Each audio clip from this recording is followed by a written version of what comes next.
Hey, it's Tuesday. It's Never Seen LA. Jonas Never at Never 1959. You got to follow the guy. That's where we chase down his murals. But first, we tell you a little story about Philippe, the home of the original French dip sandwich. It was in 1908 that Philippe Martieu found the restaurant. Now, he found it not far from here in 1908, but it had to move to make way for the 101 freeway. So it moved to this location in 1951, which is kind of quirky. It was a machine shop on the bottom and a hotel up top, but they found a way to make it work. Now, here's the story. In 1918, Philippe was making a sandwich, a roast beef sandwich on a French roll for a patrolman, and he accidentally dropped it into a pan of juice. He picked it up. The patrolman said, "I'll take it." So he wrapped it up, gave it to the patrolman.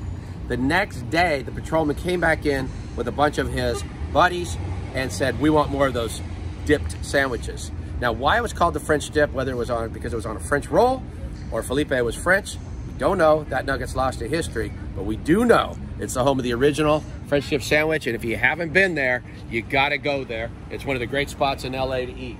Obviously, Philippe, part of this, or Philippe's is part of this commission, along with Adidas of this, and we see two of our 2020 World Series champions, Kiki, Hernandez, and Justin Turner. So Kiki and JT up on here. I find it interesting that they're in garb that doesn't distinguish them as Dodgers. This was probably done around 2015 or so, and I'm guessing they did it just because they wanted them in Adidas garb. Now, that said, both of them are now free agents, and we may have seen their last days with the Dodgers. Kiki is from Puerto Rico. He went to the American Military Academy. He's one of only 2 players ever to be drafted in the MLB out of the AMA in Puerto Rico. He was with a few different clubs before he got to the Dodgers. He came over in a trade that also brought us Austin Barnes. So, you know, Kiki's had his moments. Look, he was a gas when he stood on the bench and he was dressed in a banana suit. The Dodger announcers were constantly wondering if he had his tight white pants or his other pants on. The guy's a character, but he also is a utility player that had a big part in the Dodgers' success. In fact, in Game 6, he hit that big home run, which allowed the Dodgers to come back and win the World Series. JT, on the other hand, he's a local boy. He's out of Lakewood, California, or at least he went to Mayfair High School in Lakewood. I think he might have been born in Long Beach. He then went to Cal State Fullerton, out our way, won a College World Series, did particularly well there.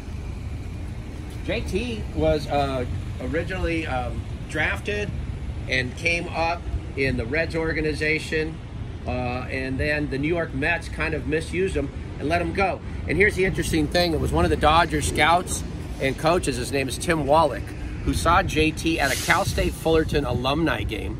This is after the Mets didn't re-sign his contract, and he decided to give him another tryout with the Dodgers, and that's where the Dodgers picked him up. Yeah, that worked out. The 2017 NLCS MVP. He's a 2017 All-Star. I mean, we all know what he did in Game 2 against the Cubs in the NLCS to push us to that win. Look at JT. It's got more hits in playoff games than any other Dodger in the history of the Los Angeles Dodgers. So, I mean, it's a very interesting year for him as well as it is for Kiki.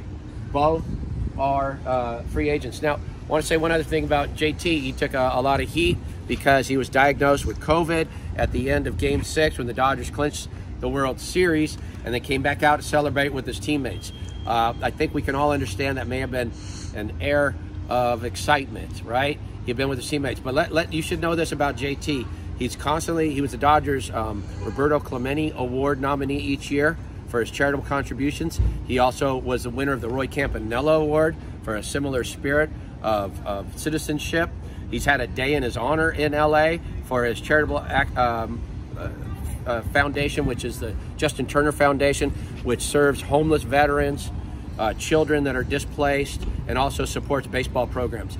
Every time you see in the second inning of the Dodger Stadium standing up and cheering for a veteran, I watch from my seats, and every time JT goes over and shakes that veteran's hand. So JT is a guy who's a legit citizen and has done for others a long time. So I'd like to cut him a little slack on that COVID thing. Hey, that said, we got 2 of our 2020 Dodger champions up on the wall. We'll see if they stay with the Dodgers, but they got that ring. Okay, every Tuesday, we bring you something from Jonas Never's great murals that are throughout Los Angeles. This one at the iconic Philippe's.